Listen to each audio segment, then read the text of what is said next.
자, 론치 활성화 발사. 와, 아니 볼 근육이 뒤로 밀리는 느낌. 야, 이런 앵글로 슬립 앵글을 만든다고? 사실 950마력, 1030마력 무슨 의미가 있어요? 일반인들은 어차피 다 끌어낼 수 없는 출력이잖아요. 와, 무서워. 이야, 비 오는 날 여기서 지금 260 가까운 속도가 나는데 미쳤는데요? 내려가라.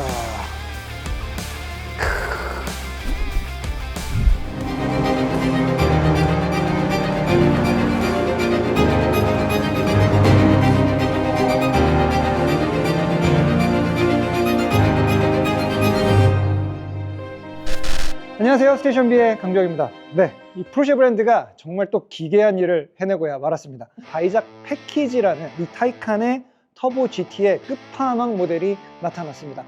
911로 치자면 GT3의 RS 같은 성격이라고 봐야 할까요?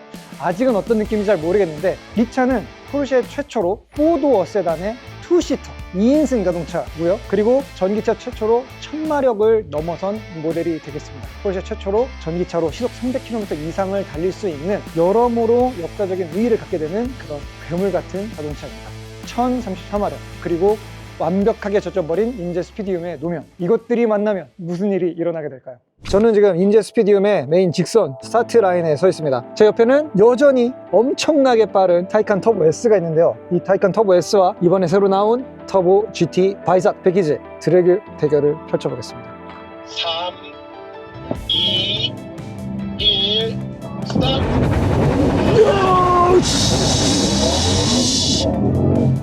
스타트!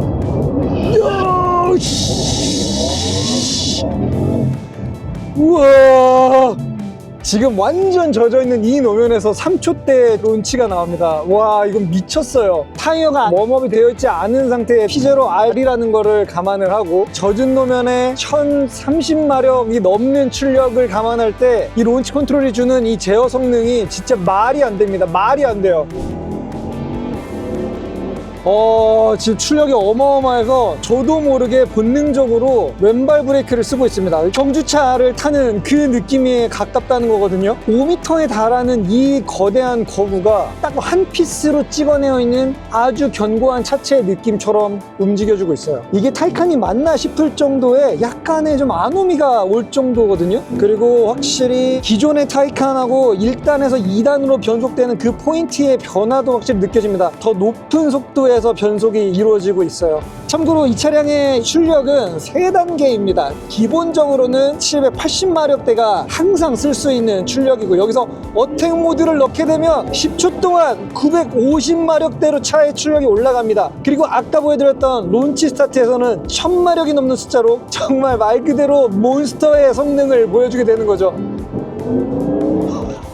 와, 이제 3번에서 4번 코너 올라가는, 사실 여기가 엄청난 어필인데요. 여기에서 느껴지는 이 펀치감이 무서워서 엑셀을 끝까지 못 열 정도로 너무 빨라요. 가속력이 빠른 전기차, 뭐 사실 타이칸만 있는 건 아니잖아요. 근데 이 차는 이 회전할 때 해주는 그 정교함, 컨트롤, 이런 부분들을 끌어올리기 위해서 더 바이작에서 집중하고 개발을 했던 차입니다.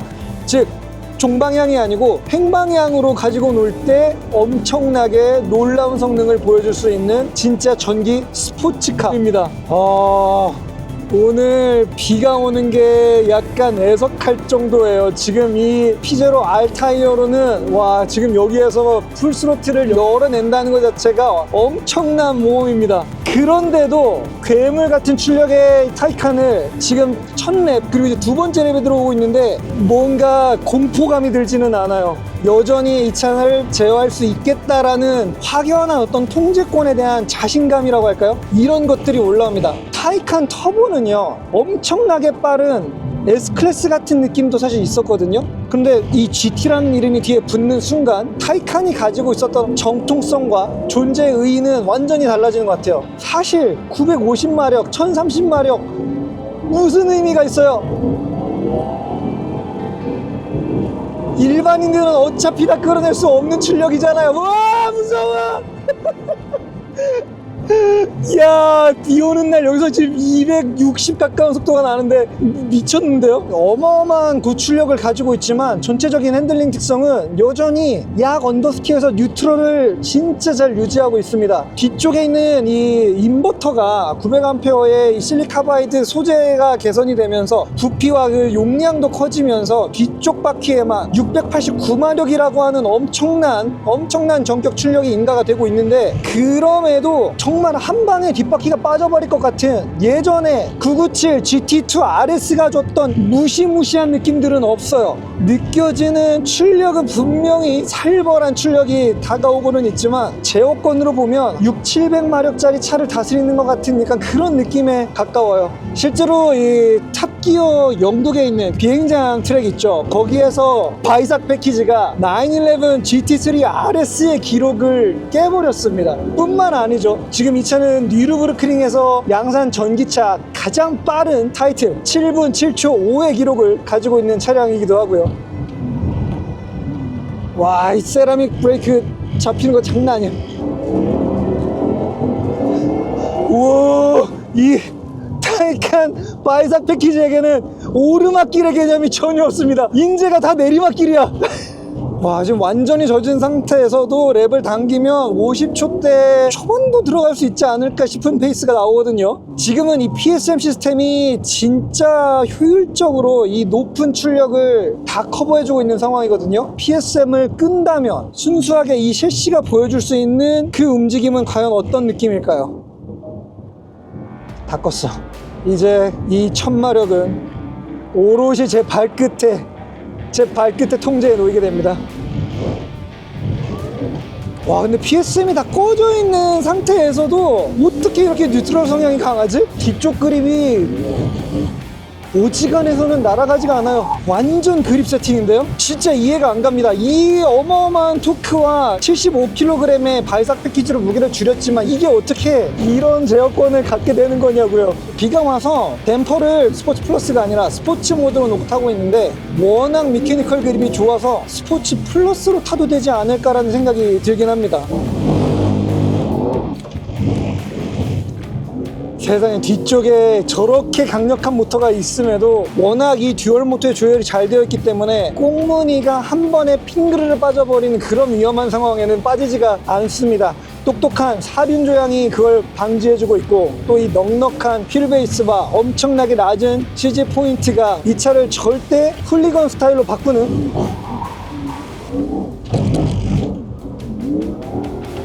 이런 모습을 막아주고 있다고요.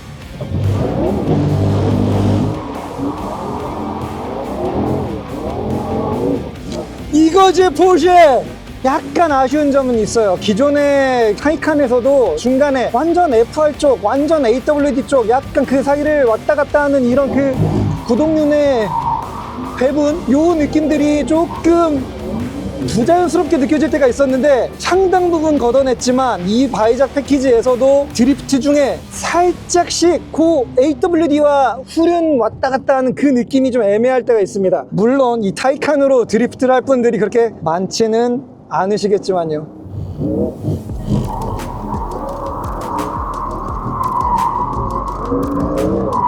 쉣! 미쳤어! 내릴 수가 없는데 한 바퀴만 더 가볼게요.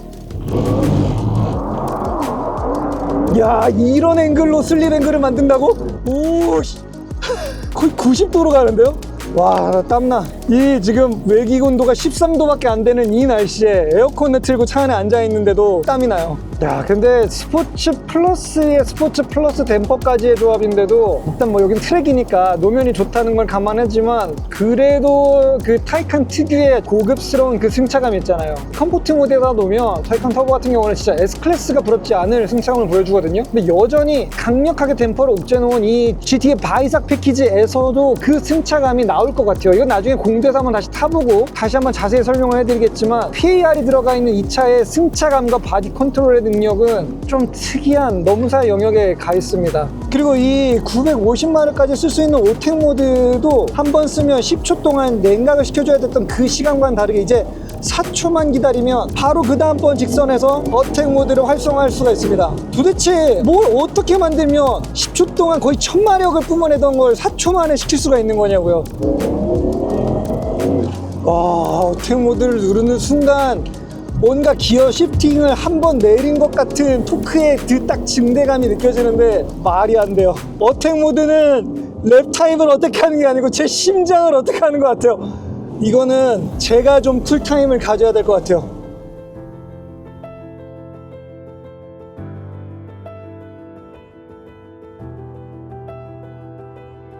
포르쉐가 처음 타이칸을 발표한 게 벌써 5년이 넘는 시간이 흘렀습니다. 도대체 포르쉐는 이 차로 뭘 하고 싶었던 걸까요? 전기차, 4도어, 거의 5m에 달하는 거대한 몸집에 1000마력이 넘는 출력. 이 차를 하이퍼카로 놓고 싶었던 걸까요? 퓨어 스포츠카를 만들어 보고 싶었던 걸까요?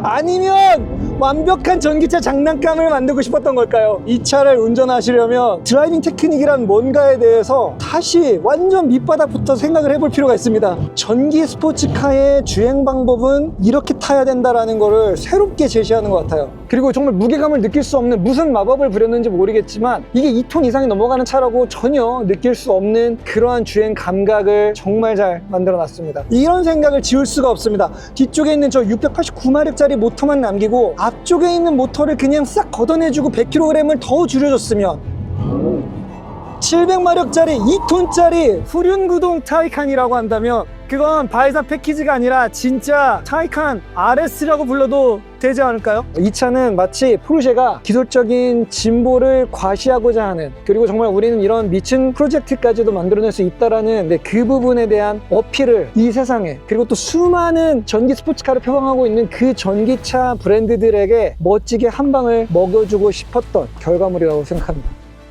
정말 짧은 시간이었지만 이 타이칸 터보 GT 바이삭 패키지와 정말로 농밀한 주행 시간을 가져와 봤습니다. 여전히 이 차를 타고 난 후에도 누가 이 차를 구매하게 될지는 물음표가 많아요.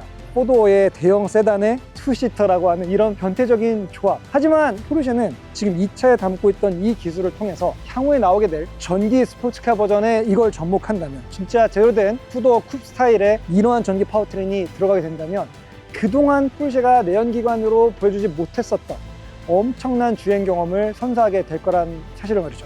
타이칸은 분명히 스포츠카로 쓰기에는 이 원재료가 한계가 있었어요. 하지만 포르쉐가 911을 가지고 그 리어 엔진이라고 하는 불리한 위치를 가지고서도 수십 년 동안 진화의 진화를 거듭했던 것처럼 이번에 이 타이칸이라는 소재를 통해서 극강의 새로운 주행 경험을 만들어낸 건 확실한 것 같습니다. 오늘 영상은 여기서 마무리하겠고요. 저희 다음 영상에 더 유익한 내용으로 돌아오겠습니다. 고맙습니다.